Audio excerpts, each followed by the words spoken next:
Welcome, everyone, to the Awful Takes Podcast, episode 21. It's the show where we talk about movies and music, and we have really awful takes about them. Thank you for joining us. Make sure you guys get out there and vote. Just kidding. I'm not here to tell you what to do. Yeah, so what's up, everyone? I am here. We are both here. My name is Nabahi. Hello, I'm Wallied from Stargator Productions. And we're here on our first double feature of this podcast. So Wallied recommended movies that aren't necessarily like sequels that much, but they're almost like a companion piece to each other. So we're going to get into that. Thank you for joining us. If you're joining us on YouTube or Spotify and you want to skip straight to the review, time descriptions are in the bottom, so please feel free to do that. If not, you can hear me rant for a little bit. Sorry, guys. Oh, no. Our boy is back in the news, and not for a good reason for me. I'll give him some props. Apparently right now, Gladiator 2 is getting pretty good reviews, so okay. I might check it out. Maybe. I don't know. I really doubt it, but I might. If a lot of people I know who like their opinions I respect and stuff, if they tell me like it's a must see, okay, I might go watch it. But Ridley Scott is back in the news. Obviously, he's doing the press runs right now for Gladiator 2. And he had a little interesting tidbit that he had mentioned the other day. Ridley Scott is now producing another Alien movie. He said it in an interview. It's happening. And lo and behold, it is not the sequel to Alien Romulus. Apparently, it's its own thing. For those of you guys who don't know, Alien Romulus came out this year. We have a review up. I recommend you check it out. And Ridley Scott was credited as a producer on that movie, yet his involvement was pretty minimal. I mean, if you look at reviews and stuff, he really said he didn't do too much. I mean, he probably offered input on certain things. I think one of his biggest involvements in it was the fact that the character of Rook was put in the movie. I think that was something that he wanted a lot more than Fede did. So already I'm like, that kind of wasn't my favorite part of the movie. Yeah. And I think he pushed for the kind of involvement of the Prometheus stuff, which was very minimal in the movie. However, I find this interesting. He's coming back now to produce yet another Alien movie after this very, very big success of Alien Romulus. So obviously they greenlit a sequel. People are excited. They like these characters. They want to see more of them. I want to see more of them. And now here we have Ridley Scott coming in out of nowhere and just kind of taking the spotlight, you know? And that's, to me, how it came off. I get it if you guys love Ridley Scott or whatever, but it's like, dude, what are you doing? Like, why are now you want to interject your own opinion and you want to have your own sequel, whatever it is? I don't know. It could be great or whatever. We don't know if it's a continuation of Alien Covenant. I have no idea. However, he was quoted in that same interview. This is something that really kind of pissed me off. He talks about in terms of his lack of ownership of both Alien and Blade Runner. So here's the quote. He said, "I should have locked them up the same as Spielberg did with Jurassic Park and everything he does, and James Cameron has done with what he has." He said, "I resurrected a dead Alien franchise with Prometheus and Alien Covenant, and we should have rejoined the ownership right then, but we didn't because someone was careless." So that was the quote. That apparently he really wishes he had the rights now to this franchise and Blade Runner, but he kind of missed his chance. He didn't do it. I don't care about. Okay, I understand. Like, you want to own your own IPs and stuff. Great. Okay. Cool. Like, you know, I guess you had a hand in creating them. That makes sense. Like, but again, he's not the fucking writer. He didn't even come up with the designs. The designs came from Alejandro Jodorowsky's Dune project that got scrapped. Nothing. For God's sakes. So I'm like, dude, you act. He acts like he's this intellectual mastermind and is like George Lucas penning the script, you know, creating the world, having input on the smallest level of costume design or how something should look.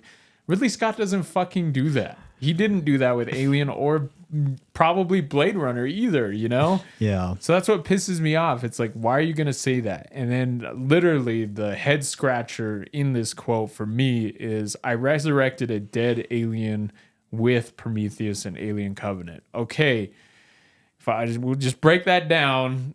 I guess technically he did resurrect Alien with Prometheus, I guess. But even then, he was pissed off at everyone that they kept associating this movie with Alien when he wanted it to be his own thing. So I'm like, now when it works for you and you want to say that this is a resurrection, oh, now you want to lump it in with Alien. But when it was coming out, you were pissed off at everyone because they kept saying, oh, how does this connect to Alien? And he's trying to say it's a different thing. It's its own thing. It's contradictory. So, yeah, it's contradictory in that sense when he says, you know, I resurrected it with Prometheus. Okay, whatever. Dismiss that outright. Now we're going to get to the big fucking part. Alien Covenant killed Alien. It killed the franchise. You didn't resurrect shit. You literally resurrected it, turned it around, had it kneel on the ground, and you shot it in the back of the head. So what do you mean you resurrected it? You killed it again. We hadn't had... I'm so stupid. I'm sorry. You hadn't had... Oh my God. Alien, there was nothing with Alien over these past, nearly a decade besides a really awesome game, which he had no involvement in. Again, I don't want to say that the fans know better than him or nothing like that, but let's just really lay it out all on the line right now. Ridley Scott is past his prime, okay? Let's just be honest. It happens, okay? Some of my favorite directors are past their prime, and that's totally fine. It's fine. Like, we don't have to expect 10 out of 10 projects with him. But I will say with Ridley Scott in general, what pisses me off is we harp on all these other directors when they make bad movies. It's so hypocritical. There's so much hypocrisy around that. It's insane, Like, let's throw one out there. M. Night Shyamalan. He had 4 amazing, really good movies when he first came out. Then we started to notice the downhill trend. Now, every time a Shyamalan movie comes out, we throw him to the fucking wolves. We're like, oh my God, he sucks. Oh my God, it's going to be terrible. But he still has at least like a couple, even like if they're not great, they're still decent films, And they're still good. People like literally throw him in like one of the worst director piles, and I get it. He had some really bad movies, but why aren't we doing the same with Ridley Scott? He has not had 10s out of 10s every time. And honestly, in my opinion, I haven't seen Gladiator 2 yet. He hasn't had a good film since The Martian. That's just my opinion. So again, like Ridley Scott, we're not very judgmental of him, yet when it comes to all these other directors and their bad movies, like we throw them to the wolves, Yeah. So I hate how he's quoted in saying this, and yet I'm seeing excitement on the Alien subreddit. I'm seeing excitement in the Alien communities, like they're happy. I'm pissed off because I want the sequel to Romulus. I want that to be the main focus.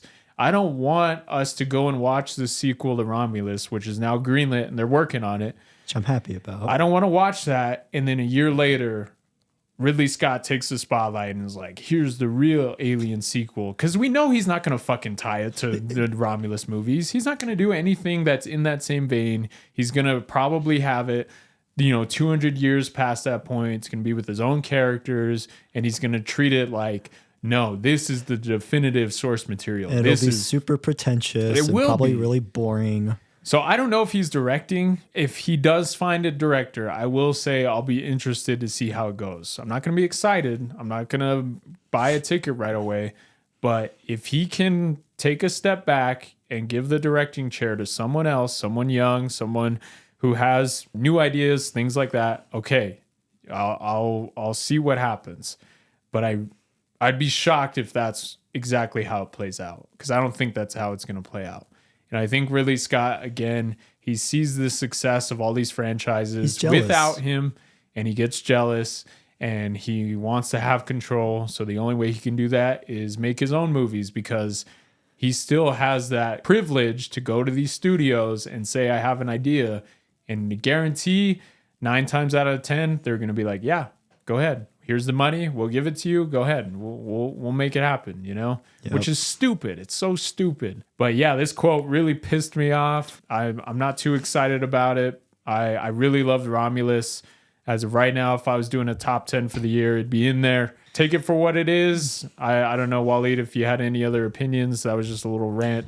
No, but I'm really tired of Ridley Scott, and I'm really tired of seeing like he wants to copy everybody, man. He sees, you know, even like for The Martian, you know, it's like he saw Interstellar and was like, yeah, I want to copy that. Or he sees, like you were mentioning with like Napoleon, it's like, it's obvious he wants to do like the biopic thing. He wants to be in the conversation, and he'll do anything he can to be in that conversation because he's just jealous, and he thinks of himself as like a Spielberg or like a Scorsese. But it's like a lot of his films, it's like he doesn't even really come up with the ideas. He's more just like a director for hire. That's always how I've kind of seen him as. He's more of like a journeyman director more than anything, honestly, you know? And I'm just like, okay, man, we get it. You made Alien, which was really good. Don't get me wrong, but I'm sorry. James Cameron did a better job with Aliens. I'm sorry. And so did Fede Alvarez. He did a really good job with Alien Romulus, you know?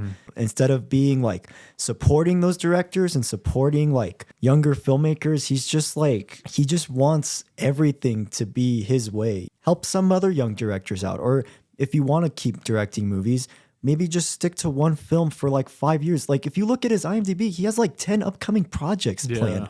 I'm like, dude, like I don't even care about like half of these projects. Really though. He has like a Bee Gees biopic thing coming up. Like this guy just really just makes anything at this point, just so he could be part of the conversation and so he could get Oscars and all that. It's like we were talking about with the Megalopolis thing. It's like you have to try your best every time. It's and like for me with him, it's like his ego really shines brighter than anything else. Like I'll admit some of my favorite directors do kind of have that same thing with their ego and everything, but they have the filmography to back it up. Like Quentin Tarantino, he's very egotistical. He says a lot of stuff that I'm like, damn, like you can just tell this guy's in love with himself. But he writes his own movies. He only comes out with a handful of films, you know? It's not like he's, you know, churning out a bunch of product and some of it's good, some of it's bad. Quentin Tarantino's pretty consistent, you know? So he has the filmography to back it up. Same with Christopher Nolan, you know, like he comes out with films every 3-4 years, you know. It's and he's a writer, you know. So never do I hear Christopher Nolan say the universe I created with Inception and the brilliant, you know, the hand I had in playing in what that did for cinema, you know. You never hear him say that, you know? And the thing is too is like they're passionate about those projects. They want to make those films. You know, you see Ridley Scott. Do you really think he wants to make a Bee Gees movie? Do you really think he wants to make like another Alien movie? I'm sorry. I don't believe it for a second. Really, though. He wants to get people talking about him like they do as Spielberg, like they do as Scorsese, or even a Ford Coppola more recently. He just cares more about the fame and the attention than he does about the filmmaking, you know? I've watched some of his movies, and yeah, Alien's very good, but that was like 40 years ago. That's like nearly 50 years ago. I've seen some of his more recent films. I'm like, there's no passion in it. It's just soulless. There's no passion behind the filmmaking. I don't believe that he wanted to make a movie about Gucci. Like, it's just like, he's just making it just so he can get awards and so he can be part of that conversation at that time, you know? Because he thinks that if he gets more awards, more people will talk about him and praise him to the moon. So I don't know. I'm just at a point where I'm like, chill out, relax, okay? We get it. Like, you are jealous of Fede Alvarez. Okay, like, stop already. You know, nobody cares about your stupid Alien prequels. Exactly. You know, nobody goes out to see, like, nobody wants to see that, you know? It's just, I haven't seen them, so I can't say anything about them, but they just seem very pretentious, and they just seem like they're more than what they seem that they are, you know? And that's why I'll end it here. But one thing that I hope is the studios, I mean, guys, the evidence is in the box office. Like, I'm not trying to say box office is end all be all, but Romulus made way more money than Alien Covenant. That's just a simple fact. Like it shows that audiences attach themselves more with this new interpretation than they did with the one that came out, 8 years ago. So in that, we can kind of judge what the people are responding to. And I just hope the studio does the same when they're greenlight this Ridley Scott project. Like, I really hope they don't expect it to do much. But the one thing, again, I think they need to be careful of is it could have a detriment to the Romulus, whatever it is, a trilogy of movies, whatever it ends up being. It could end up hurting that in the long run, And that would suck. Yeah, it would. So, yeah, guess we'll end it there. Ridley Scott rant over. And the one thing I'm going to say is we need to be ready come award seasons for this guy because Gladiator 2's coming out in prime award season. Who knows what other shit he's going to say. Oh, he'll say more. Don't worry. Round 3? Yep. All right, what are we talking about, Wallied? All right. All right. So I recommended 2 Ghibli films. So the one we're going to start out with first is Whisper of the Heart from 1995. It is directed by Yoshifumi Kondo. And unfortunately, this is the only film that he made. And I'll get into why. So this film, general idea, it is about a girl named Shizuku. Right now, she's doing like an exams for her school. And she ends up kind of finding like a mystery boy, pretty much. There's like a mystery guy who keeps checking out the same books as her. And she starts to kind of like figure out who this mysterious person is. And while this is happening, she is also trying to become an aspiring writer. Throughout the film, she ends up kind of like writing the lyrics and different interpretations of a song called Country Roads, which if you guys have heard by John Denver, very incredible song. And the way the film uses it is a very incredible way that I'll get into in a bit. And that's kind of like the general idea of the film. And so, like I mentioned in the first episode of our podcast, this is my favorite film of all time. And the way I came across it, it was one of the last films I watched during my Studio Ghibli marathon that I did between 2020 to 2023. I had seen this film. I didn't know too much about it. I had saw the poster and I thought it looked amazing. And I was shocked after watching it how much of an emotional ride it was of experiencing happiness, sadness, a bit of anger, and a bit of relief at the end. And it was a culmination of all these different emotions that I very rarely feel when watching a film. And I was so shocked the first time I saw it that I was like, I think I just found my favorite movie of all time. And so I rewatched it just to make sure, just to solidify the fact that it was. And I ended up loving it even more somehow. And I did everything I can to just introduce this film to as many people as I possibly can. And before we get into it and more of just my experience with the film and why I love this film so much, so I know, Nabahi, you had mentioned that you hadn't heard of this film until I had told you about it. So I'm curious, what was like your first time experience with this film? Yeah, so this one was one that obviously when Wallied said the name, I was like, wait, I've never heard of this, So Ghibli, as being as popular as it is, you hear the names, you hear Totoro, you hear Spirited Away, you hear Howl's Moving Castle, Princess Mononoke. And then when he said Whisper of the Heart, I was like, I don't think I've ever even like seen anything about this movie. So when he mentioned it was his favorite film, I was like, okay, this is something that I have to check out. It was on the top of my list. And I remember one day I was on HBO Max and I just saw it there. So I was like, sweet, I'm just going to watch it. While he didn't really mention much before going in, and the moment it started, you hear that John Denver song, and I was like, oh, sick, that's cool, And it's now rewatching it again, it's like cool in the context of Japanese anime, like for them to take that song and put that in there is something that really sets itself apart from other animes and stuff. Mm-hmm. Most of the time, you don't really hear that. You usually hear Japanese music, things like that. So to have that song in there was like awesome juxtaposition with, that whole intro.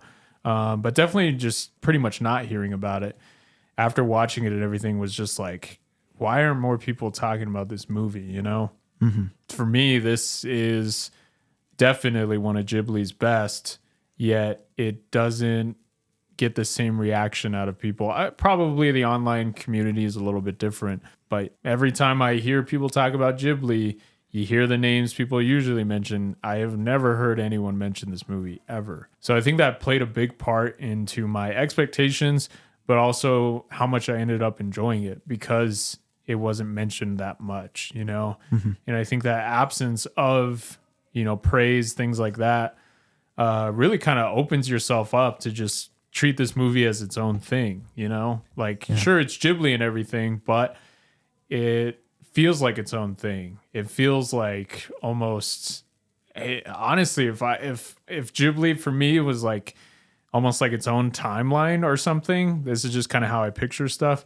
If Ghibli was like its own timeline and all these movies kind of took place in its own thing, for me, this feels like it would be such an amazing way to end Ghibli's thing, for what they've done in cinema and everything, to end it on a story like this that's about pushing for your dreams, that's about creation, that's about, inspiring yourself. This really feels like a good send off to what Ghibli is as a whole, And I get it. I love Ghibli for obviously the fantastical worlds, things like that.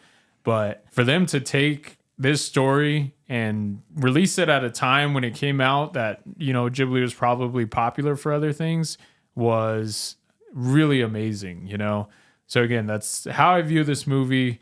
This really does feel like it would be such an amazing conclusion to Ghibli as a whole. That's just kind of how I see this movie, is just like, it's about artists, it's about people with those ideas, that's what Ghibli is. At the end of the day, when you're watching these stories and you're watching the amazing worlds, you're watching artists create something. And that's what this story is about. And I love it. I love this movie so much. It's definitely one of the best. Wow. Yeah. I've never heard that interpretation before. Yeah, I know. Film. That's definitely rewatching it. I came to that realization, was just like, this feels like a swan song almost, Yeah. Yeah, obviously the film begins with that really incredible intro sequence. One of the best covers I've probably heard for any song, period. And I love just like the night city like life and how it's portrayed in that beginning of her just Shizuku just walking back to her apartment or to her house pretty much to get the milk. And I love that the film, we get an introduction to the family. And this is actually kind of something we were talking about in our Ponyo discussion is how the lack of like families tends to get put on the back burner a lot of the time. But I noticed the family, especially in the second half, they play such a massive role in the film, and especially her parents and her and her decisions and everything. And I love that we get that introduction. It's a really great introduction to the family. And you kind of see how we get a little taste of how she's kind of very distant with her family. And I think it shows Shizuku's character really well, of her isolating herself a lot of the time from people, from even kind of friends sometimes. She doesn't really interact with a lot of people. She's kind of a bit introverted, which surprised me. Noticing that around the second time, how did you kind of feel? Yeah, introduction. Definitely with the introduction, the animation is insane, at least for me. I don't know what it is, like a lot of modern Japanese anime and stuff, they do landscapes and things really well. It has like a photorealistic look. But to see this movie and how, know how old it is and how amazing it looks is just mind blowing. Yeah. Like just seeing the people walking around, seeing the cars, the city landscapes, things like that. It's amazing. And it's a beautiful intro, but again, like it's in comparison to other Ghibli films, watching that fantastical world, it really feels like a breath of fresh air, And I guess I'm very happy to know that I did see this past seeing all those other Ghibli movies, So I kind of had an expectation of what Ghibli is, what it isn't. And this was like a nice reverse of, nope, it's actually not. They break boundaries too, which I just love. But yeah, the intro, seeing it shows, obviously she is more introverted, a little isolated, things like that. I loved it. And it feels, in stark contrast to a lot of other Ghibli movies, you know. This really felt very, again, genuine to our own world in which we live in, you know. And there's beautiful art in that. I think some people might be disappointed when there isn't too much fantastical stuff.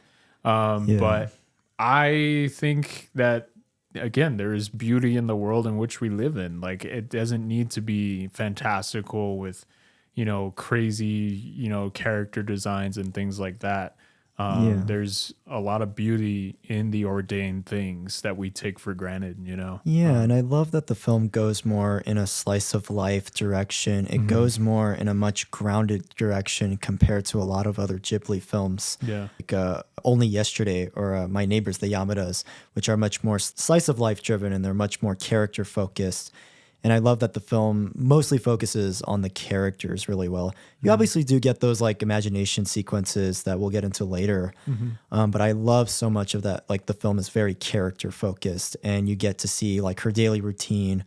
You get to see her interactions like with her friend where she's like writing the lyrics of like country roads, but she changes it to concrete roads, which I think is a really creative idea to do, you know, as somebody who is trying to make art and is trying to cover it to make it unique to their own, you know. And I love that when she's reading the lyrics and she's singing the lyrics, her friend, Shizuku's friend that we get to see throughout, I love that you get to see like her version of the song and you see some of like her struggles in that song where she talks about how she's kind of sad in that song, and you see how instead of West Virginia she says like West Tokyo or something like that. And I really love that. It's a really awesome detail to notice, you know, especially when you're starting to make art and starting to write. You do borrow from a lot of your influences. You start to kind of cover things and you try to make it not as like more parody, but just more as like your own. And it shows the resonance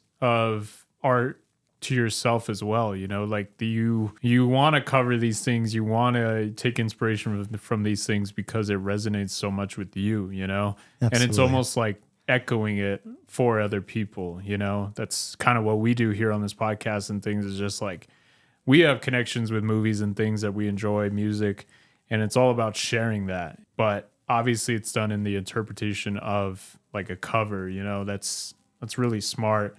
And it shows a lot about, even though you're covering something that's already great, you still want what you're doing to be interpreted in the same way, you know? Yeah. And you're putting a lot of care into it. You're thinking about what would work better, what doesn't. And you don't really see that in a lot of movies. You don't really, obviously you see like homages and things like that, but this felt unique in a character who is doing that, you know? Absolutely. Yeah.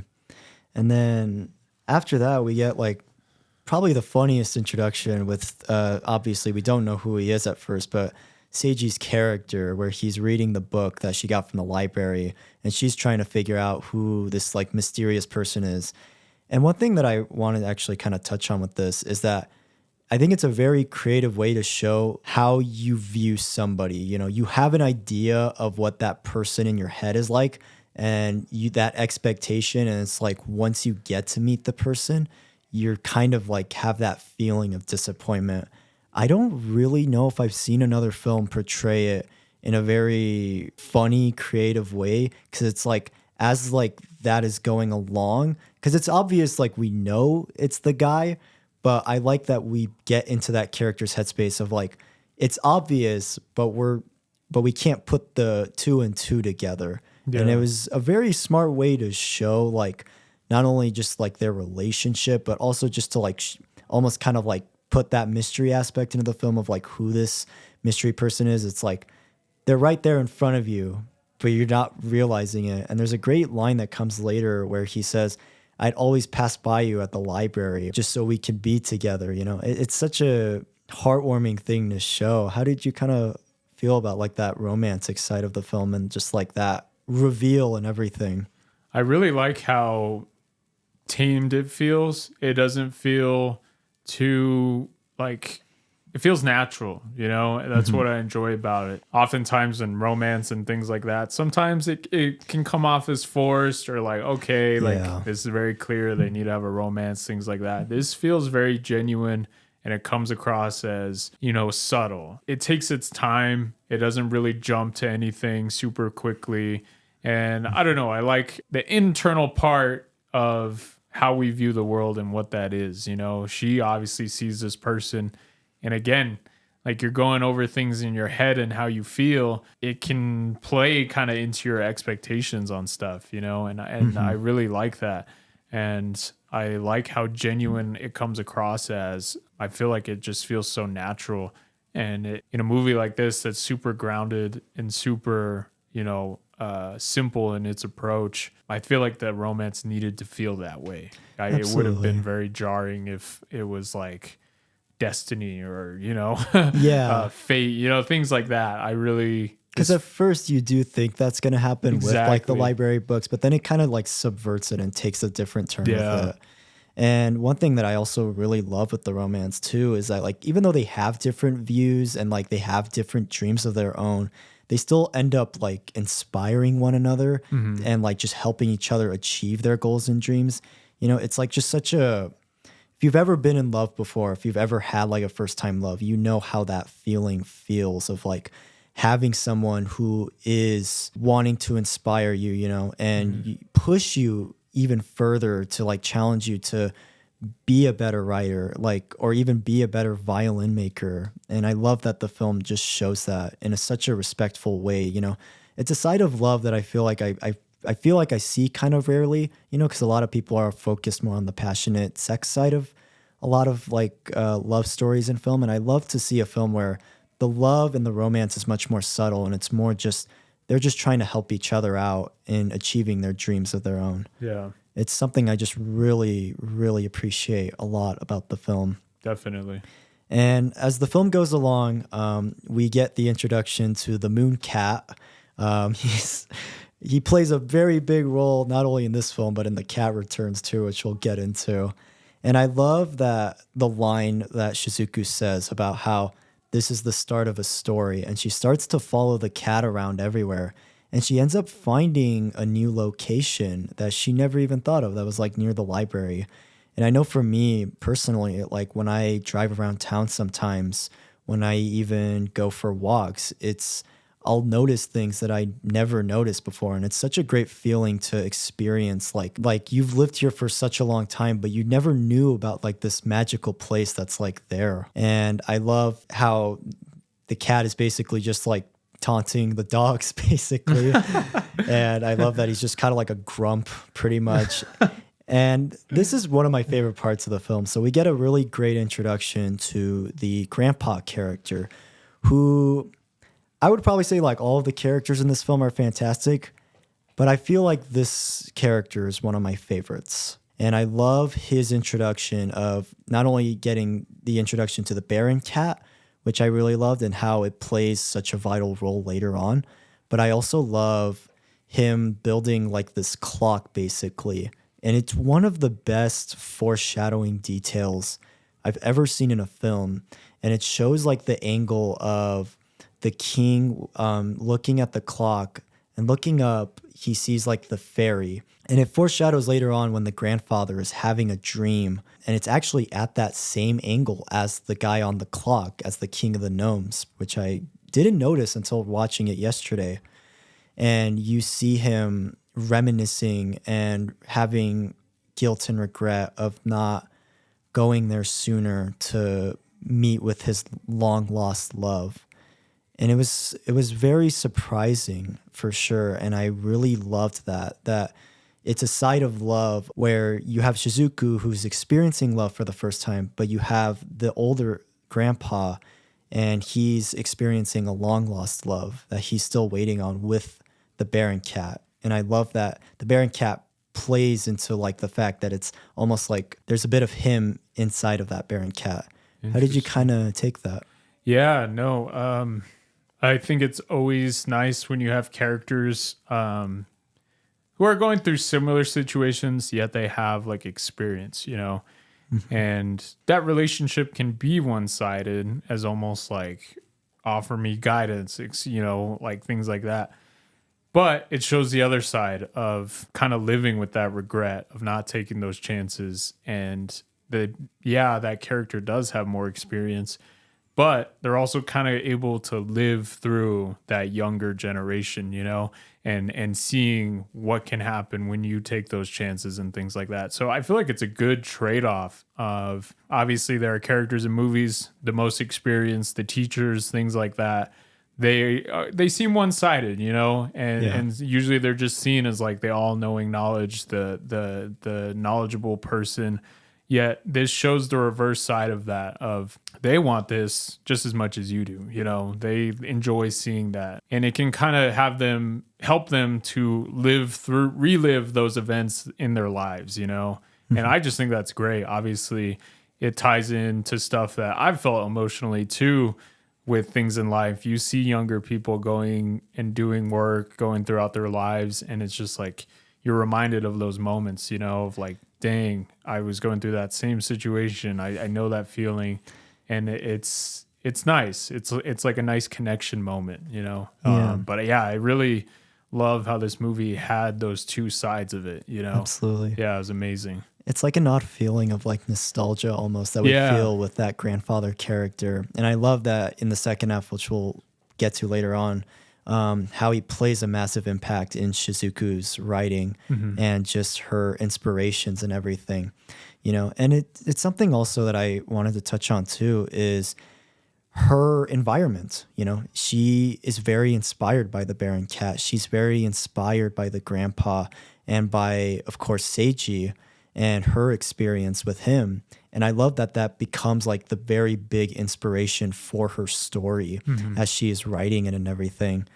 And so we get a very great sequence of Seiji and Shizuku. She goes back to the store later on in the film.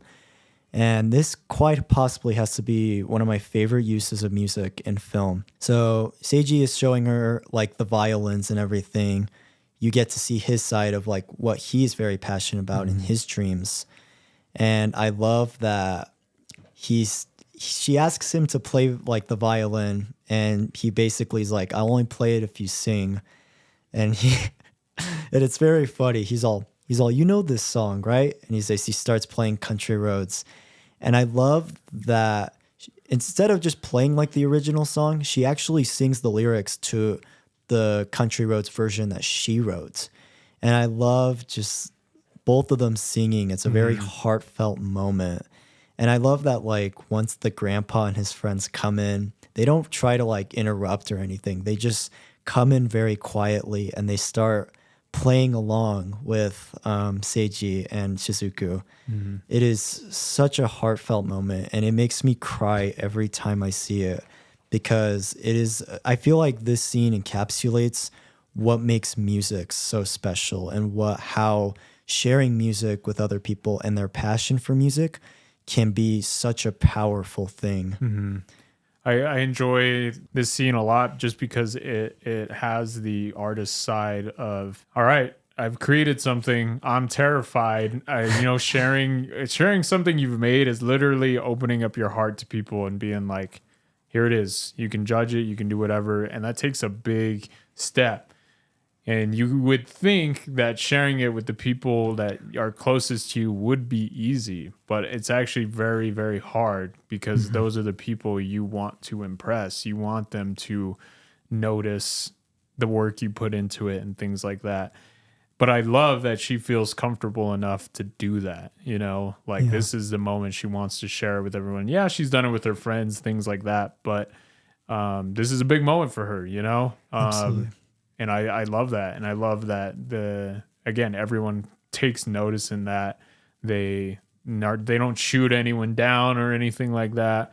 And the scene and the way it plays out has a super organic feeling to it. It's not like this is some big movie moment or anything like that. It's very simple. It's a very small moment compared to everything else in the film. Yeah. And that's one of the reasons why I love the movies so much, is just showing an artist, a creator side of things Yeah, I get it. Sometimes people might see that as kind of pretentious, like, oh, you just want to write about yourself or anything like that.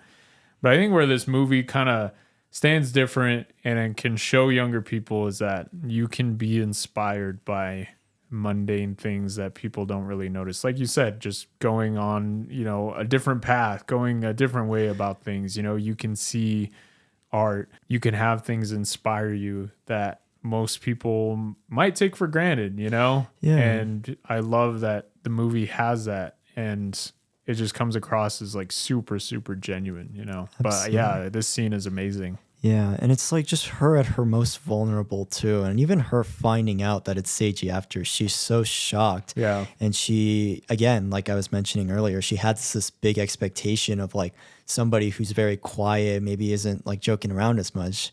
And she ends up getting kind of disappointed, which is a feeling that does suck. But after a while, she ends up kind of realizing actually he's a really good person, and they end up walking together. And even the grandpa and his friends start laughing at just like their silly argument after that song. And I love that scene where they're just walking together, and it's another very small moment, but I love it so much, and it shows much more of their progression and just their chemistry, which I really loved, and I feel like is one of the hearts of the film easily for me. And so you get more of like her at school, and she's there's a really great moment where Seiji comes to her class, and like the whole classroom just starts to like follow them up to like the roof. Oh basically. yeah. Which is very silly, and I really love it because it just shows like how nosy some like middle schoolers like her age can be, especially when you're having a first love for like the first time. It's a really great feeling, and I really loved that a lot. But it also plays into one of the more sadder scenes of the film, in that Seiji is going to move away to Italy for 2 months to go do the violin making program. And it's a very heartfelt moment. It's a very sad moment. It's sad when you are experiencing love with somebody, when you are becoming really great friends with somebody. It's a hard feeling to go through, of somebody moving to a whole different side of the country, or just like somewhere new. And I think that scene perfectly shows what that feeling is like. And even though she is very sad about it, she's still very happy for him. She's not jealous at all. She's not like, oh, you can't do that. But again, she starts almost kind of regretting, like, I could have met you sooner. We could have went to high school together. And I love that it shows that side of the film, of dealing with like someone that's like that, of like, okay, they're going to move out, but they're still passionate about their dreams. And I love that even through that, Shizuku still really loves and cares for him, and that she is still just going to wait for him. And I think that's one of the most powerful things about love and being with somebody, is that even if they're going to be gone for 2 months, you will still wait for them, and you still will push yourself to get your dreams even farther. And so that was just a very incredible sequence that I really, really love. And so you start to see Shizuku. She has a really great conversation with the grandpa about writing, because Seiji's not there anymore. So she starts talking to him. And I don't know what it is with this scene. This has to be one of my favorite uses of like a metaphor that I've seen in any film, where he talks about how Seiji and her are very rough, unpolished, talking about them as a couple. And then he gets more into the writing, and he talks about how the rock is very rough on the outside. But if you look on the inside, there's a hidden gem there, and there's a very beautiful gem, even maybe more deep into it. And it's something you have to search for. It's something that you have to keep working for, and eventually you'll find that inner gem and that inner talent that you didn't know that you had. And I think that falls into what I love so much about the film and what the film is saying, and that on the outside, it's not going to be perfect. But if you keep working hard for it, you will see that there's actually more to it. And you'll see, if you go deeper into that story that you're making, you can make something really special and powerful How did you take that? Yeah, no, that's it's amazing. It really, if any of you guys have ever tried to write or create anything like that, it speaks so loudly to the process. You know, you may not think you're onto something. You may be doubting yourself. You may be at a time where you don't want to do it anymore, and it almost comes across as like this is hard, you know? But there's potential in everything. There's potential in every person. There's potential in every idea. There's potential in something that most people don't realize, you know? And to have that scene in there, because obviously it ties into what both of these artists do and what they create, pushing through those moments where it can be hard to put yourself in a place of creation and things like that, but you can find something, you know, you can find something deep down. There's something there, you know. That's such an important message to the people who create things and do that stuff. Again, may not be relatable to everyone, but come on, we've all had that feeling of potential, you know. Every single one of us has had that feeling of, you know, maybe I can do this, you know. And it may not just tie to art, it could tie to work, anything, you know. But it's such an important message, and it comes across very effectively, you know. Yeah. And of course, with Shizuku as a character, she has a lot of self-doubt about herself. She doesn't feel like she's she's ever good enough. You know, she compares herself to a lot of people, and it's a really surprisingly great portrayal of imposter syndrome that I've seen, of where even like with Seiji, you know, as much as she does love him and that she does care about his dreams, she feels like Seiji is going like 5 steps forward while she feels like she's going 5 steps backwards. And it is a very tough feeling, you know, but luckily enough, she does get out of that eventually in the film. And so she ends up starting to write her story, Whisper of the Heart. And I love the just beautiful, beautiful sequences that we get of her and the bear and cat, and you see her even repeat to herself some of the inspirations that she's getting, or even just like ideas that she has. And she's just blasting on all cylinders with this story. And it's a great feeling of like, once you're finally inspired, you just can't stop writing the story, and you have like all these ideas come to your head, and you're piecing everything together and making these really great outlines really well. And this is where the film, I feel like, shows the great side, and where we transition into the consequences of going into those dreams, of where you see she's very distracted from school. You see that she even gets a little bit embarrassed at school from when the teacher asks her for like to read something. She doesn't answer at first. You start to see she's not eating as much, and you see that she is just kind of having mostly snacks. You see that also she is not talking to her family as much, and she's mostly, again, it's gotten worse where she's isolating herself and she's not getting enough sleep. And I think it's a great portrayal of showing how, even though, yes, it can be very passionate and it's great that you're writing, you can also see that there's a consequence and there's some sacrifice when you're writing, is that you're isolating yourself a lot. You're just so focused and so passionate about the project that you just kind of start getting oblivious to the things around you. Mm-hmm. And the scene, I feel like, that perfectly encapsulates that well, is where she's looking at a book at the library. She sees the picture of the violin maker in like a jail cell almost. And I see that portrayal as somebody who is almost like a prisoner or a slave to their hobby or work. When you turn your passion into work, this is something that could possibly happen, where it stops becoming fun. And I feel like this has aged so well, and I feel like it's kind of ahead of its time, because a lot of the stories that you hear about, especially with animators and VFX workers, is they get overworked, they get underpaid, they're losing sleep, their mental health isn't in the best state. And it's a very heartbreaking thing to see. And Unfortunately, that sentiment has actually aged like fine wine. How did you kind of feel about that? What was kind of your takeaway from that whole sequence? I like how grounded it is. It could show very extremes into what goes into creation and the sacrifices you have to make. But it feels grounded enough in the context of this story. And it's also things that, sometimes you just don't take notice of, when you're working on things. Like sometimes, like, I know I'll be practicing like music or something, and then I'm like, oh, 6-7 hours went by.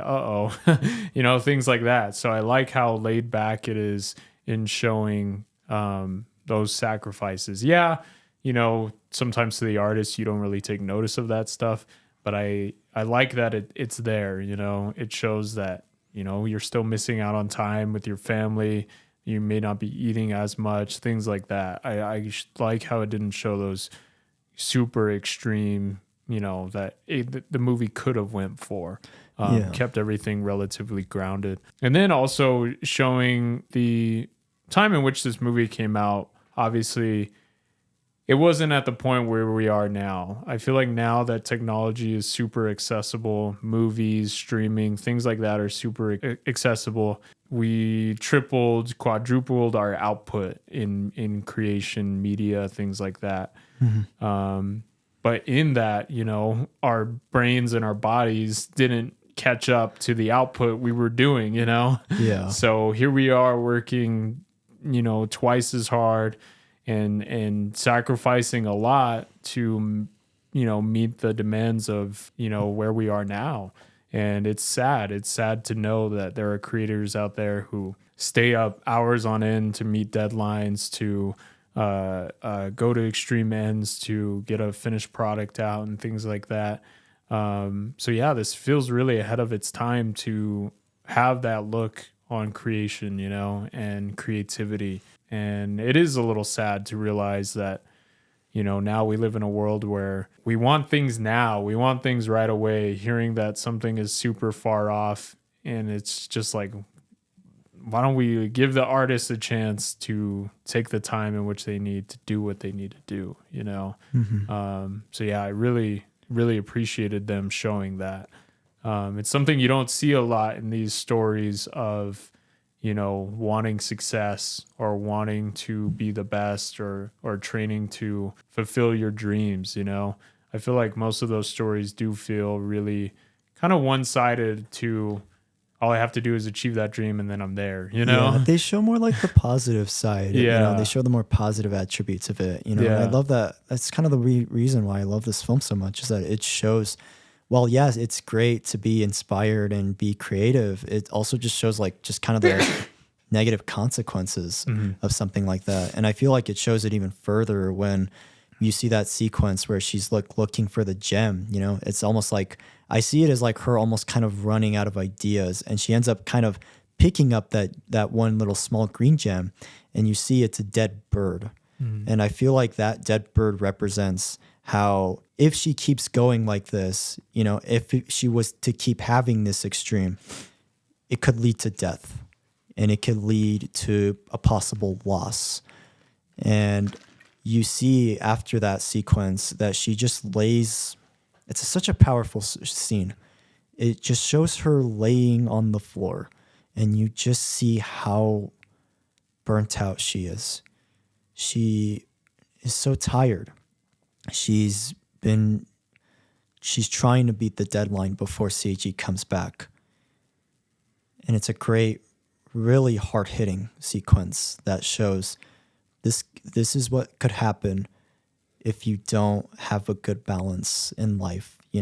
If you're too ingrained into your work, it could possibly lead you to death, and it could possibly lead you to more regret and that feeling that you didn't get enough time to spend with your family and with your friends. It's a very, very heartbreaking moment for me. And it just shows through that scene that this is a possibility and like this is a consequence, So kind of after this, you see she's not doing well in school, and you see also that consequence. And her parents finally talk to her and they ask her, is this something that you need to do right away? Is this something that you need to do that you have to get out of the way while you're doing your exams? And she says yes. And it's a great, really great scene that shows the parents' side, that they're very concerned for her and they care about her daughter. And I love that the dad tells her, okay, you can work on whatever you're doing, but just know that taking a different route is very hard. You cannot blame anybody but yourself.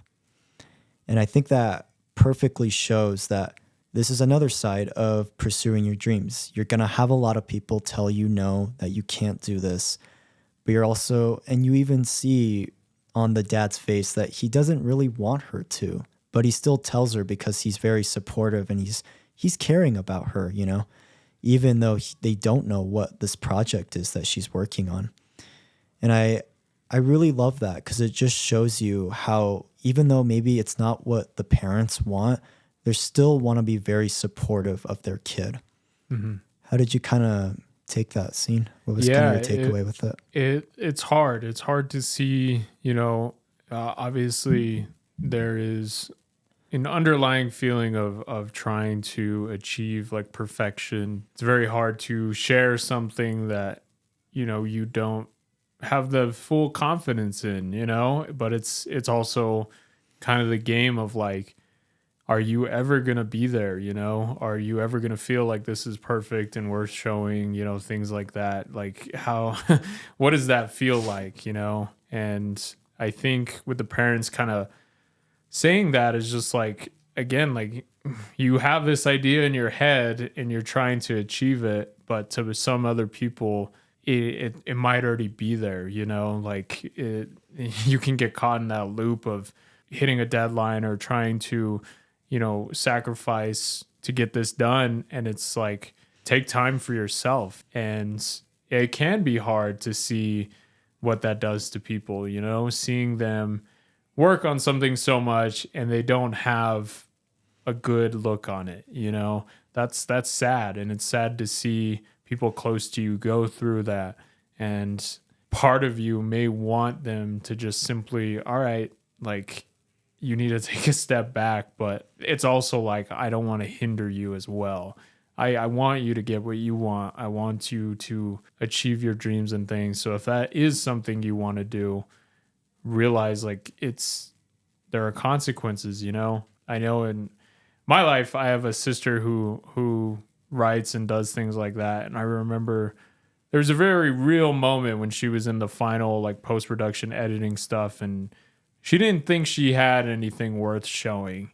And it was very hard to see that and to see someone who put so much time and effort into something and they didn't feel like they were there. And I really appreciate, I say it a lot with this review, but I appreciate the movie for showing that, you know, because you don't really see this a lot in a lot of other movies about trying to achieve your dreams, you know? So it feels very poignant and genuine. Yeah.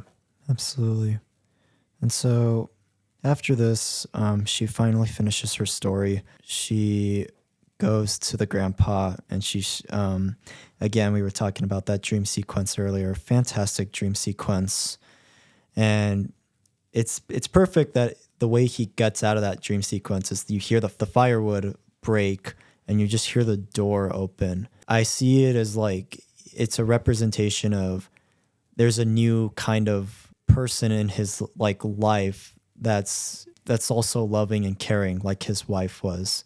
And I think it's a really cool portrayal to show that, like her going through the door and she gives him the story and you can tell she is very, very nervous and she's almost kind of having a bit of like a anxiety attack because she's so scared and she thinks that it's garbage and that it's not very good. And so she asks him to read it immediately. And she decides to go outside of the house and just look through the city pretty much. And it's a very quiet, intimate, personal moment where it gets into that like headspace of Shizuku of you don't know what he's going to think. And that's a really scary thing to sometimes think about because you have no idea if it's going to be great or if it's going to be the worst thing ever. You know, I know with my experience of sharing scripts with people or sharing ideas with people, it's scary to sometimes think about, you know, because it's like you don't know if people are going to love it or they're going to be like, that's garbage, you know, that's terrible, you know. It really is like, here I am. This is me, you know? Yeah, it's like you're giving, and I feel like it ties into the title of the film, Whisper of the Heart. It's like you're whispering your heart and soul into this project that you've made, basically. You know, I think the title fits perfectly for the film. And so it's another just scene that just gets me every time, that I'm just like, it gets me so emotional. And then when, of course, the grandpa comes out finally, he tells her like, it's great, it's really good. And she basically just starts to break down and be like, no, it's not very good. It's bad. It's rushed. It's unfinished. You know, and it brings me to tears because it's like, again, it's that side of like yourself downplaying yourself, you're self-criticizing yourself, that like you don't feel like you're good enough. Yeah. And I love that like the grandpa is just honest and gives her like pretty much like great constructive criticism of like, yeah, it's not perfect and it's a bit unfinished, but that rock is there. Now you have the first draft. Now you can take your time with your second draft. And again, it shows what the film is going for, that even though, yes, the project is not finished, now she has the groundwork and she can make an even better script and an even better story than she did before. So yeah, a very incredible sequence. She finally starts to go back to her exam. She even tells her mom, which is great. She's all, I'm done at the moment. And she starts to get some more rest. And I love that the dad just comes in and just says, a soldier at ease. Is such a perfect way to show that. Yeah. And out of nowhere, Seiji comes back, you know, and it was just by odd coincidence where she gets up early by chance and she sees Seiji there and she goes up. They end up going on a bike ride together to go see the sunset. And I feel like this is a great way to show their romance and relationship. And you even see Shizuku tell him when he's going up the stairs that I'm not going to be a burden. And and again, it shows like they're a team. They're helping each other out, you know. They'll do anything for each other. And I love when they finally get to see the sunset. It almost kind of represents the gem too, of like, you see how bright the city is. And it's like, again, it shows that like their relationship has blossomed even more than it has throughout. And you get this final sequence of Seiji basically saying, will you marry me? And that he's going to finally go out to Italy to do more violin making. And she just nods her head and says yes.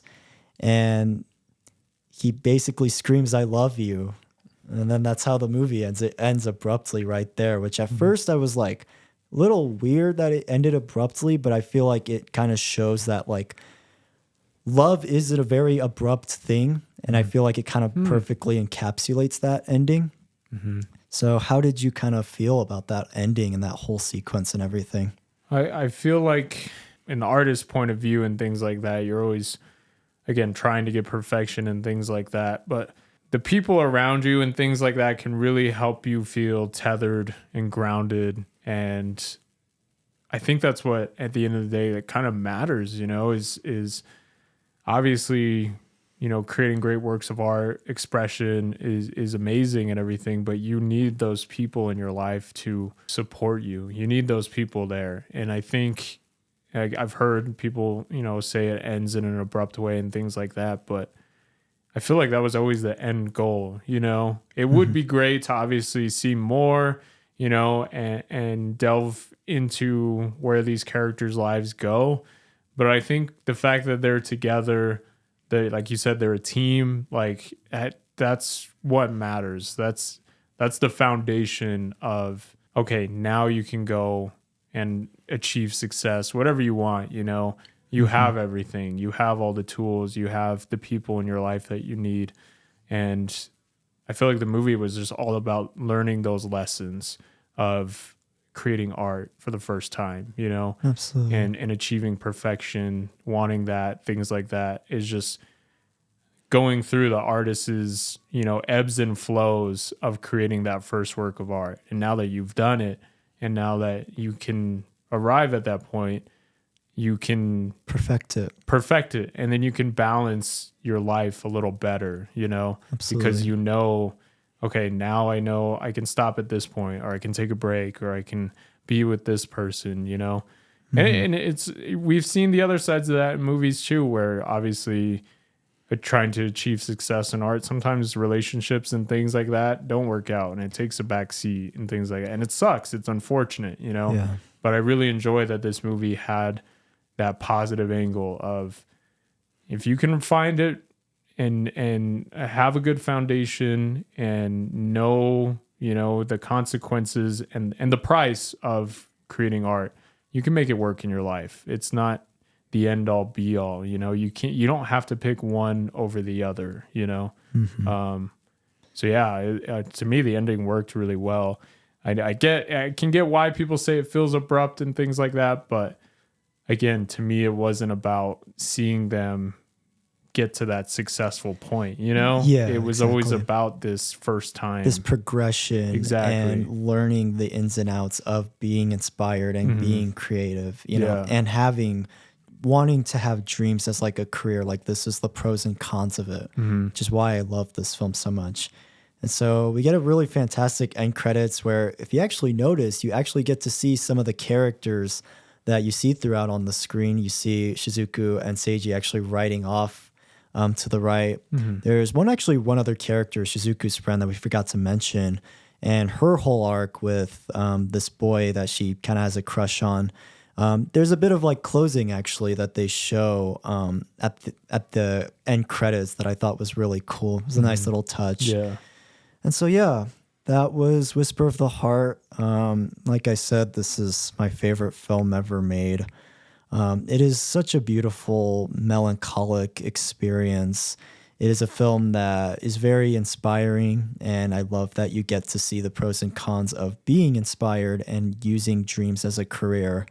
It's a very well done story, and the romance is some of just the best romance I've ever seen. It's very subtle, and it's a side of romance that I want to see more of in film. I would love to see more of this style of romance in film. So just incredible metaphors used throughout, and they use them in such an incredible way to execute them. Fantastic foreshadowing. Again, just some of the best music I've ever heard. Not only just the Country Roads song that plays such an important role in the film, but even just the score that you hear throughout is very incredible, especially that whole train sequence of her following the cat. And of course, those imagination sequences where the music is much more grand and orchestral, and even the ending, obviously, where they finally do reunite finally after a long time. So yeah, was there anything else you wanted to add? Again, I feel like this movie stands alone in terms of Ghibli and obviously that title. But I feel like we kind of falsely put these titles over things, you know, we lump things together and put, you know, a moniker. And so I guess that's something that this movie for me was kind of like a learning lesson of like, yeah, it's Ghibli, but you know, it's kind of its own thing, you know? And I think this movie is always maybe judged a little too harshly because it has that Ghibli title and things like that. But I feel like when you look back to when this originally came out, it was another swing, you know? It wasn't just them trying to tame things back or go with that approach, you know? Yeah. And I to me, this has to be one of my favorite films about artists and what that story is and the process of that and just perfecting that process, you know, like giving time to all the things in your life. You know, sometimes we do get caught up in what we're doing, and I like that this movie has the positive light to that, you know, while teaching the very real lessons, you know, and very real kind of consequences for this character, you know. And the music, visually, this movie's great. I think so much is portrayed in all the details and everything. Again, I feel like this has the beauty and the draw of a Ghibli film. Yeah, it's real life, you know, like it doesn't need to be super fantastical in the world and everything. Like, I think the movie is showing that in a way that there's beauty in ordained things. There's beauty in what we find throughout our lives. You know, you just have to be willing to notice it, you know? Yeah, they're things that people take for granted a lot of the time. And I don't know. I think this movie kind of speaks to it. I know with obviously the song with Country Road's super popular, but being inspired by stuff that's not just other movies, other things like that. You know, I like that this movie, her being inspired by music and things, but also her finding inspiration through the people she meets and stuff like that. I feel like right now in terms of movies and artists, it's very much like a cycle of they're inspired by this movie, then they inspire this filmmaker. And then, you know, when it's like, I would like to see an artist who's inspired by stuff that's just not in their wheelhouse, you know? Yeah. And they churn out something like she makes a story, but, you know, but she's inspired by other stuff. I like that. I like that you don't need the similar creation inspiring you. You know, you can be inspired through everything. Yeah. It doesn't just need to be your own wheelhouse that you're in, you know? I love that. I love that. But yeah, this movie's great. It really is understated. But again, how I view this movie is like if Ghibli was like its own universe, its own timeline or whatever, however you'd want to say that, and you were trying to put them in sequence or something, to me, this movie feels like, again, the end of Ghibli. You know, it feels like a great way to dial it back and show, yeah, these are what the artists go through. Every time you've watched a Ghibli movie, you've been inspired. This portrays what that's like, you know? I love that. And I haven't really seen a movie that shows that side. Obviously, now looking at it, after I watched it, I remember I told Wallied, like, this feels a lot like La La Land that came out, you know? But I feel like this movie does it a lot better than La La Land. I feel like it's more grounded and stuff, yet it's animation, you know? Yeah. So yeah, I feel like this movie had to have inspired a bunch of different artists and people, you know? Yeah. But it's amazing. So. It's amazing. Yeah. And then one more thing I wanted to talk about. It's a bit more tragic, unfortunately. So the director of this film, Yoshifumi Kondo, unfortunately, this was the only film he had made. And so for you guys who don't know who he was a very incredible animator at Studio Ghibli. He animated for a lot of Hayao Miyazaki's films, like Kiki's Delivery Service. And he worked his way up to eventually getting a director position. Hayao Miyazaki and Isao Takahata really loved him a lot. And they were really happy with how Whisper of the Heart turned out. And he, at one point, was even considered to be the guy who's going to run Studio Ghibli next after Miyazaki and Isao Takahata were going to retire. However, a couple years after this film came out, he had ended up passing away from an aneurysm and just from overwork. And it actually really deeply affected Hayao Miyazaki in a way that he ended up coming out of retirement and he ended up actually making Spirited Away because he didn't really find another person that could run Ghibli like Yoshifumi Kondo could. And it's one of the most tragic things I've heard with film, because watching this film, I feel like had Yoshifumi Kondo still been alive, I feel like we would have gotten a ton of really amazing, incredible classics from him. And it was something that when I watched it the first two times, I ended up finding out after, and it just made me really sad. And again, it played into the thing I was talking about earlier about how that overwork can affect someone's life, you know? Mm-hmm. It ended up kind of being like an art imitating life type of thing. Mm-hmm. And so for those wondering why this is the only film he made, it's because he had ended up passing away after. And it's unfortunate to hear that he was going to be the one running Studio Ghibli at one point, you know. It does make me wonder what Studio Ghibli would be like had Yoshifumi Kondo still been alive and still been running it. Yeah. Christopher Nolan, after Heath Ledger passed away, when he took an award for him at, I think it was the Golden Globes, he had a great quote that I always think of every time a young artist, anyone who's young, passes away, unfortunately, a little bit too early. He said it about Heath Ledger. He said, there's a hole left in the future of cinema now, you know? And that's what I always think of in terms of these instances. It's unfortunate, and it's just, you can't fill that gap, you know? No one can. No. And in terms of artists and artistry, like, everyone's so unique in how they do stuff. Like, it's so sad, and it's unfortunate, you know? And I feel like that's one of the best ways that I've heard that described, is just, there's an empty space now, you know? And it's unfortunate. It really is. Because who knows what would have happened with the future of Ghibli, where we would be right now.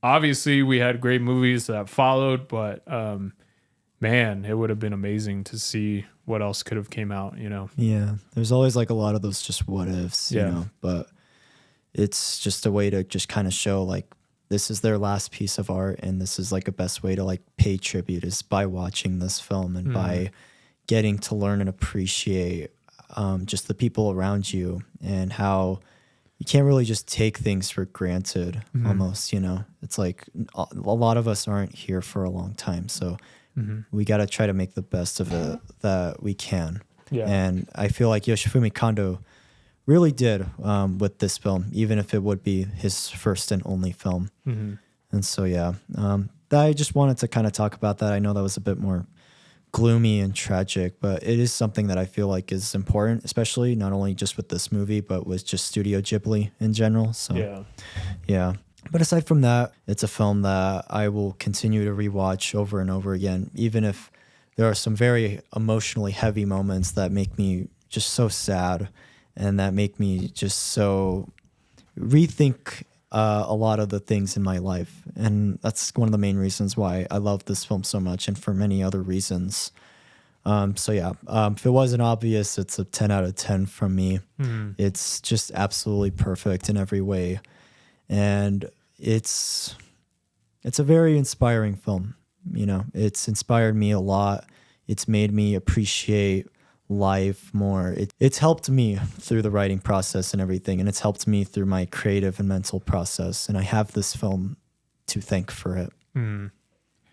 Yeah, it's one of Ghibli's best, and it's really understated. Please check this movie out if you haven't. I know people going into it might be expecting something, but I feel like you still get those same feelings when you watch a Ghibli movie. It's just this is done in a different way, a different expression, you know? And that's what movies are. That's what art is an expression of someone, you know? And yeah, there are brands to everything. There's titles, but, you know, sometimes things will subvert that, you know? And I really enjoy this movie. So yeah, I honestly give it a 10 because I don't have any problems with it, and it was really enjoyable to see a Ghibli movie that obviously wasn't one of the most mentioned ones, yet it made me feel that same way. You know, it was a nice surprise. It was a nice hidden gem. That's really how I would describe this movie. Yeah. So definitely check it out. Awesome. All right. Part 2 of this double feature. All right. We got Cat Returns. So, yes. Lot different than Whisper of the Heart, and much shorter than Whisper of the Heart. It's only at 75 minutes. And yeah, this film is from Hiroyuki Morita, who is also an animator at Ghibli. And so yeah, this film is basically, it's very simple. It's about a girl named Haru, who is... she's kind of a bit of a dork. She has like one friend that kind of just helps her out. But one day she ends up seeing a cat with like a gift box, and he almost gets ran over. And all of a sudden, the cat basically starts talking to her, and a bunch of crazy stuff starts to happen.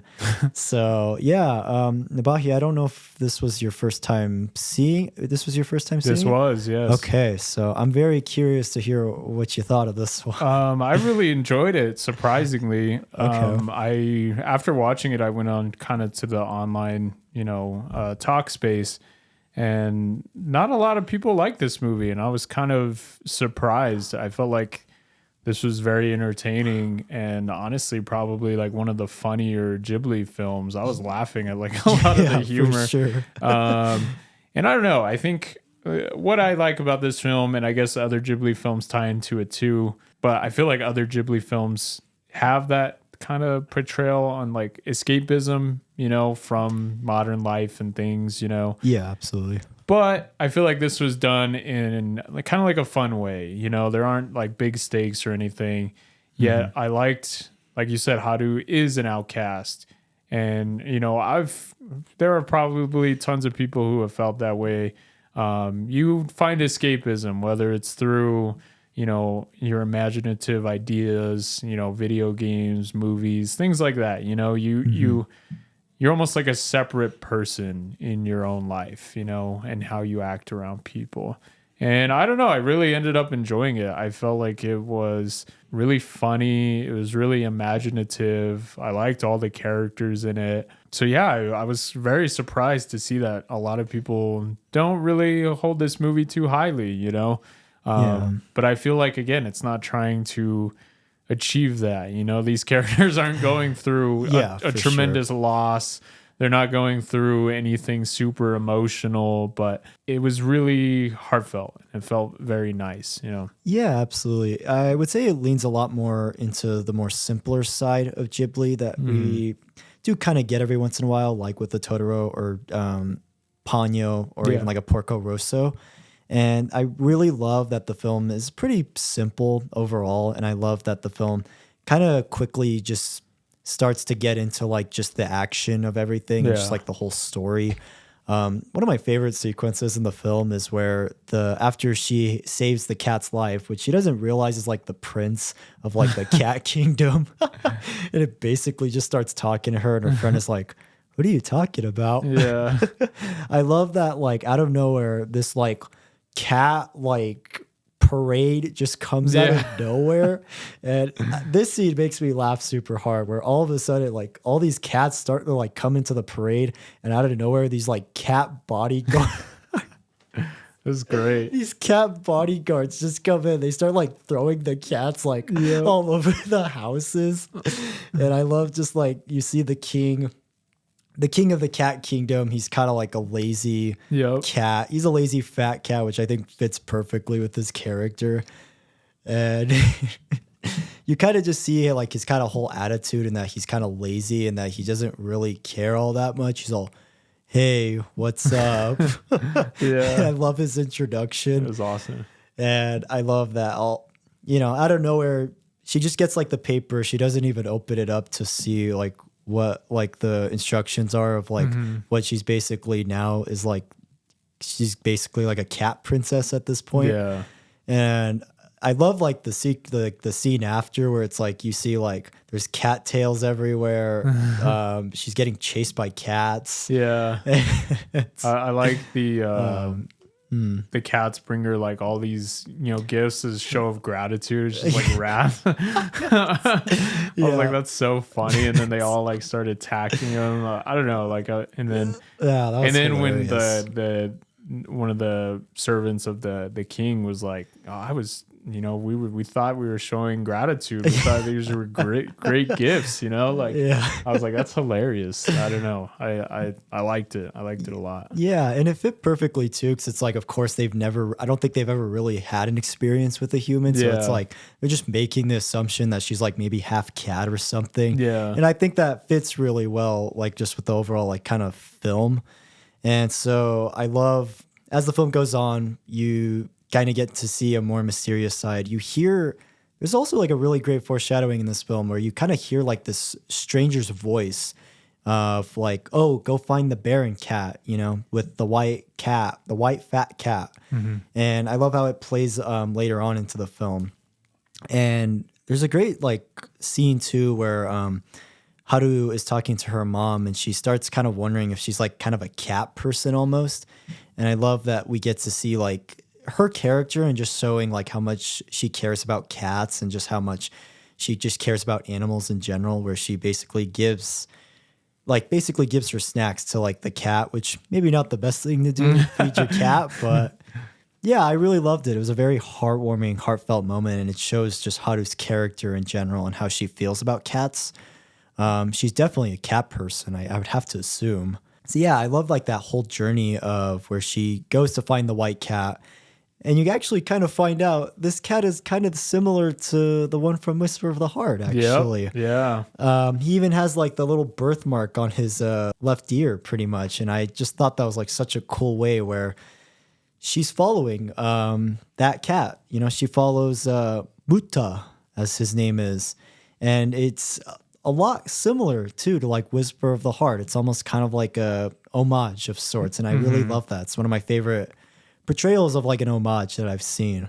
Yeah, it's cool. Like, I don't know, the one thing when Baron Cat, obviously they're all introduced, I love how different they all were. You know, they make like a really good like kind of ensemble. It's just like Baron's so different from the Muta, you know, and then the bird, and I was just like, they all blend together very well, and it's very entertaining. They work as like a great team, and they have like a great chemistry. It kind of reminded me a bit of like how like kind of the Guardians of the Galaxy kind of interact with each other a lot of the time. And there's actually a really great line when we finally get to see the cat world, and we get to see our introduction to the Baron, where he tells her. And this is kind of why I feel like these two are a great companion piece, where the Baron cat actually tells Haru about how once something is created and something is given life, almost like a heart and soul of like a story almost, it almost has a soul of its own. And I see that as like an interpretation of like, it's a creation of its own, you know? I see this film as like, it's taking those characters that we got like glimpses of in Whisper of the Heart, and it makes like a whole different story with them, you know, compared to something that isn't as philosophical or isn't as like super deep and complex, you know. It takes it in a more fun, simple approach that I really love a lot about the film. And I feel like even too, like watching this movie, I kind of just imagine it. I'm like, I feel like this is the story Shizuku would write. Like it seems like something she would have came up with at some point. I've heard that too. I remember reading online is just like, that's what people interpret it as. And I'm like, that's actually really interesting in terms of, you know, some people might say it's a sequel, spinoff, or whatever. It's like putting yourself in the direct headspace of one of your characters is really cool, you know? If that is the interpretation of what it's supposed to be, like that's something you don't see a lot, you know? Yeah, that's absolutely. Awesome. Yeah. And so obviously we get a great like game of like cat and mouse type of scene where they're chasing off and they finally take Haru and they take they take Muja to the cat kingdom. And of course the Baron and the crow, they kind of stay back and they try to figure out where the cat kingdom is. There's a really cool like overhead shot of like a cat's paw that I really loved a lot. And again, it kind of just shows that they're like almost in a different world at this point. Yeah. It's a really cool way to show that. And so we get a even more funny introduction to the cat kingdom. We get to see that she's getting like a makeover. Muta is just having like a feast of his own. It's a great line where he's all, this is only the appetite. And you see Haru actually transform into a cat. And I love that the film doesn't really explain it all that much. It kind of just leaves it up for you to decide how this kind of like whole world works pretty much. I thought it was really great. And I love like her introduction to becoming a cat, and you see her reaction. Yeah. It's a really great reaction. And you see she becomes like really sad. And she even, I don't know, I love that throughout the film, she has like second thoughts of like wanting to become a cat because she doesn't really fit in all that much as being a human. And I was kind of surprised that the film explored that. And it's actually something I picked up on this time around watching it. It was kind of an interesting concept that I do kind of wish the film did go for a bit more, because I feel like we only get like a little bit of it. Yeah, I throughout. feel like it's only like a handful of lines and things like that. But it's still an interesting side to show that. Yeah. Because I feel like most other movies, especially if, people might say this is like kids movie, that it does show that kind of two sides of I could have a great life here, things like that. I feel more belonged here, But I do like how it kind of comes back and it is treated as like, a be yourself kind of story, like that is such a great morals to teach people, like that, and done in the context of this movie, it works really, really well. Definitely the Cat Kingdom and the way it's portrayed is it comes off for me as like I was like, whoa, it's kind of scary, Yeah, it's like something you'd see in like a fairy tale. Yeah, but it was great though. It was awesome. Yeah, for sure. And then we get to probably one of the more funnier scenes of the film where obviously she's super sad and the Cat King is like, all right, bring out the entertainment. What we awesome. got? And so you get like these different types of acts. I was laughing. I thought it was funny. It was so hilarious. And I love the part where the Cat King is just like giving the sign of like cut his head off. And instead of like cutting the head off, they just throw him out of the castle. I bursted out laughing. That was so funny. Yeah. So we get that great sequence. The Baron Cat finally comes back, but he's in like a disguise. It's just a great way to kind of show his character that he's very sneaky. He's like that heroic side of the film. He's almost like a Puss in Boots type of character, which I really loved a lot about his film and his charisma and everything. And so we get a great little like slow dance sequence. And I don't know how the Cat King hears it. He must have like super hearing, but he basically hears how to say, "Are you the Baron?" And he's like, "Stop. Stop the music." We get a really great sequence where the Baron reveals himself, and we get a really awesome action sequence that comes into play. Afterwards, they get pretty much thrown into the maze, which is a really great climax to end off the film. Even if yes, it's a bit short, and it does, again, I do wish it expanded on a little bit more things, but I really love this maze sequence a lot. And then the imaginative like design of everything, like the portal back to your world. It's like on that tall like tower. I was like, holy crap! Like that's super cool. I really like that. And then obviously going through the maze is just like, oh shit! Like this is this is insane. And then I love the humor too. The cats, like the fake walls, like blocking off the thing. I was laughing. I thought that was so funny. Or Muta. Like, the wall has legs, And I like that we get like a close-up shot on their legs. That's so funny. I was laughing. And I love where Muta climbs up the maze as like a way to maybe like just get to the castle or tower or whatever it is. And I love that just out of nowhere, all these guards basically just started like attacking him. He's all, why do I have to be babe? So yeah, that was a really awesome sequence. I love how they pushed all the blocks, and the like wizard side as King's assistant is like, you guys, we've talked about this before. You guys don't need to be all in position like dominoes. So yeah, that was like a really awesome sequence, and the tower ends up kind of exploding. I love when the guards come in and out of nowhere, the stairs just fall, and the King's assistant gives like an excuse like, oh yeah, the building hasn't been done in like the past 200 years. Something like that. And yeah, the tower starts to collapse, and you get a really great sequence of where Muta like basically like throws Haru up there so she can get back. And it kind of reveals that like the tower, while it was broken, it's like it leads to like basically if she were to fall, like she'd basically die. And I love the reveal that we get of the fat cat, and they actually use his name, Moon, pretty much. And I love that we get like just a picture of like that he was like basically this terrible, despicable thing that ate like all their fish. It's such a great way to reveal that character and reveal that he's kind of more than just like the comic relief side character. It shows his character really well. And even the Baron is like, that's even low for you. Great action sequence. And then we get finally, the prince finally comes in. Yeah.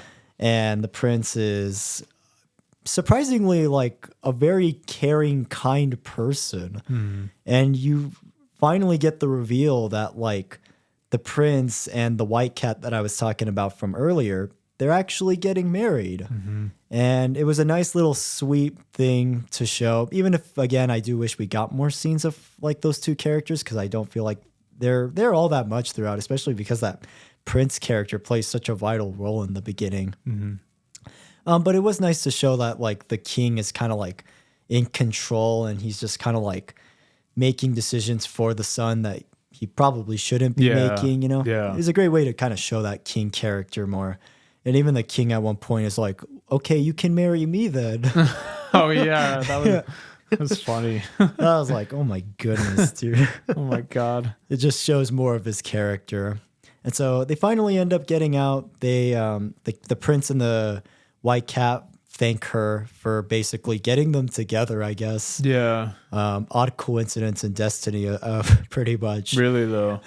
Like it showed that she gave food to that cat when she was little, you know. I was like, that was cool. That was like a cool, like, Yeah. obviously she's just helpful to anyone, you know, and that was a nice like kind of payoff of like Yeah, it good was a deeds, really awesome you know, payoff. get you good karma, you know. That was awesome. Yeah.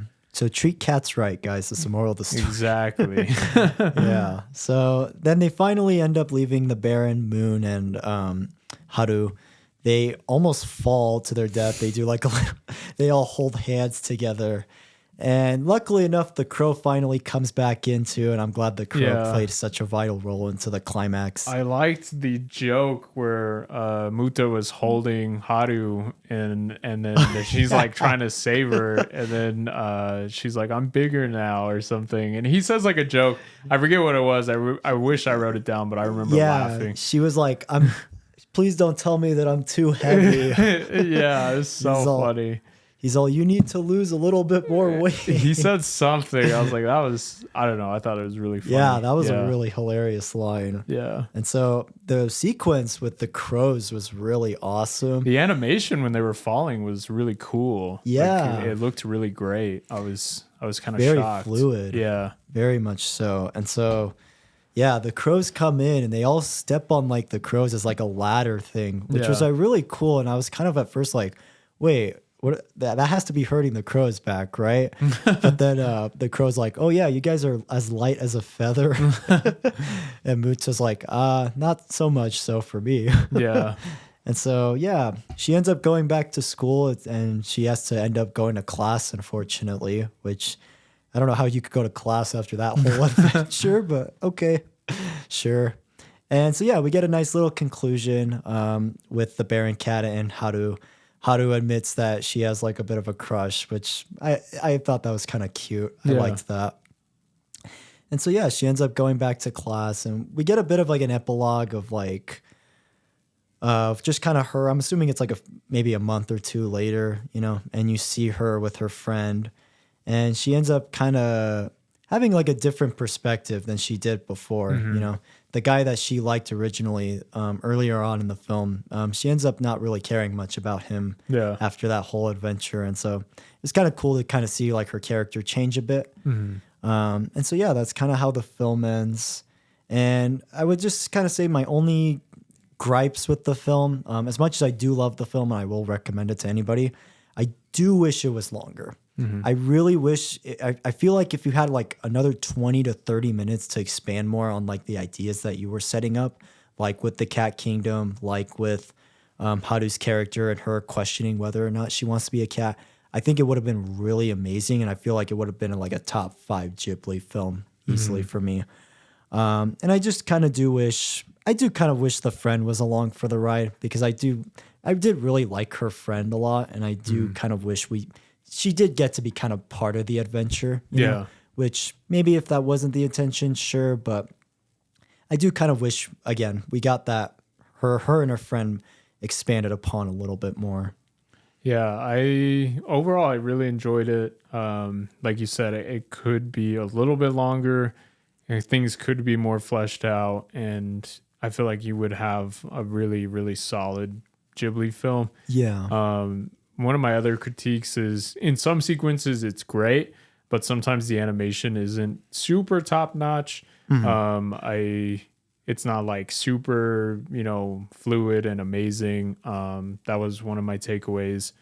It does But have obviously, I mean, who Yeah. knows the reason behind it? Yeah. I mean, it might have just been, time constraints or budget reasons. It does have a different team for sure. And Yeah. it does have a very unique, different animation style compared to a lot of like Studio Ghibli's other films. Yeah. It kind of has that more style of like a Satoshi Kon film, surprisingly. Yeah. And I'm assuming, I believe Madhouse was the studio that worked on the film. So the animation maybe isn't as top notch as it could have been. Yeah. But I still really liked the style that it went for. Yeah. especially. Overall, the style worked for me, and the look of everything was like the character designs and everything worked for me. I like how the cats were animated. It was great. Yeah, that was awesome. But I did notice, I was like, yeah, the quality is not quite there. So yeah, I'd say overall, really enjoyed it. I don't know why people hate on it this much. I feel like a lot of lists I see, this is more towards the bottom. Yeah. One thing that I would think would be really interesting is showing this film to kids when they're young. And obviously it's very much like a kid's film, whimsical Yeah. and stuff. I think it would be so cool to show this to like, if you had your own kid really young, and then when they get older, like, late teens or young adulthood, show them Whisper of the Heart. I think that'd be like a super cool, like, juxtaposition of like, Yeah. whoa, like now that you're into art and how it's created and the appreciation of that, showing like kind of like the different side of it. I think that would just be really cool to see like a reaction like that. That would be. And funny enough, actually, when I was doing my Studio Ghibli marathon in 2020, this was actually one of the first Ghibli films I saw. And I didn't know until after watching this movie that this was a spin-off film, because I just made the assumption that like all their films were like, they didn't really do spin-offs or sequels, And so I was very surprised to learn that this was like a spin-off, basically. And watching Whisper of the Heart for the first time last year, and then rewatching Cat Returns, it was like, wow, there's like a big contrast and difference to both films, but they still feel like their own unique thing at the end of the day. It was really cool. I really liked it. There was humor in here that was just super funny. Yeah, definitely one of their funnier films for sure. It was really awesome. I think score-wise, I'd probably be at like a 7.5 out of 10. Nice. Overall. It was enjoyable. Wish it was a little longer and fleshed things out just a little bit more. Also, the animation could have been a little bit better. But overall, I don't really see a lot of the like people really, I guess, don't like this movie or something. Yeah, maybe it's because they're maybe comparing it to Whisper of the Heart, so I can maybe see that like side of like, oh, kind of had like a different expectation, maybe. Yeah. Yeah, score wise for me, I'm thinking like a low 8 out of 10. I really love this film a lot. It's very simple, but it's also just a really fun adventure. I'm mostly invested in everything that's going on. The only thing is I do wish things were more expanded on. This is one of those films I feel like it's too short, and I feel like you could do so much more with the story like this. But yeah, overall, I really love it. I love rewatching this film. It's one of my favorite Ghibli films and one that I strongly recommend to you guys. So yeah, low 8 out of 10 for me. Nice. Yeah. Awesome. We did it. This is it. Our first double feature. Yeah, I think it was a really cool one to start with, that it's not like a sequel, it's not a direct sequel. It's just like you said, a companion piece almost of like, here's a movie and then here's a different movie and they have a certain tie together, but it's not like a direct sequel. Exactly. We'll probably be doing more double features. This one felt really unique in the instance, again, that it's not a direct sequel. It's kind of its own thing. Yeah. So in the future, if I recommend something, it's probably just going to be like a sequel or something like that. Okay. Yeah, for sure. So yeah, this one felt really unique. But yeah, it was really awesome. This was cool. We did it. We got it done. We did it. I've been wanting to talk about these two films for such a long time also. So I'm glad we finally like got around to talking about them and everything. Yeah, it was awesome. Okay. Next episode. So it might be a little delay to the next one. We are doing a change of recording locations. So I might have to work out some kinks with this new spot, time frame, and everything like that. So there might be a delay, there might not be. Okay. But my recommendation for next time, I thought about this movie throughout the horror season and whether or not I wanted to recommend it. I ultimately didn't, just because I feel like it's not directly a horror film. It has horror elements to it. When I was first told about this movie, my brother I think he was in like film criticism class and they watched it. And he just told me how much I needed to watch this movie. He described it as like a dark, adult kind of fantasy film. And I was like, that sounds interesting. And he's like, it's really good. It's really, amazing. But he told me it takes place in kind of that World War II era. So I was like, oh, snap, I got to watch this then. I was just big into World War II at the time. And this is one of my favorite movies. It has some of my favorite character designs in a movie. And overall, I just think it's really effective. And it's something that's stuck with me to this day. And if I ever see it on streaming, I'm like, damn, I got to watch that because I really enjoy this movie. It is Pan's Labyrinth, directed by Guillermo del Toro. Okay. In my opinion, this is my favorite film from him. It's just been something that I always come back to. Has a really great child performance in the movie. Again, great character designs, great world design, and probably one of my favorite foreign films ever made. So yeah, I'm super excited to talk about this movie. I didn't know if I wanted to do double feature, but I was like, I'll wait till we're later on. I can get more into that. So yeah, we're gonna be talking about Pan's Labyrinth. Came out in 2006. So if you haven't seen it, I can't recommend it enough. This is such a great fantasy film. Super amazing. And obviously, Guillermo del Toro, he's a popular name now. Obviously, he won the Academy Award and everything recently. And he did win one for this movie. However, I felt like this movie was really ahead of its time, and I feel like it deserves to be talked about. So I'm super excited. It's going to be awesome. Oh, cool. Yeah, that's on my watch list. I've actually never seen this film, so this will be my first time watching it. I'm excited. Join us, guys, on the next episode. Pan's Labyrinth. I don't know where it's streaming. I haven't looked, but please find it and check it out. This is one of my favorite movies ever made. So nice. Awesome, man. All right. We will close out episode 21 and 21. Yeah. Oh, fuck. And we will see you guys on the next episode of the Awful Takes podcast. See you on the next one. All right. Good day and good night, mates.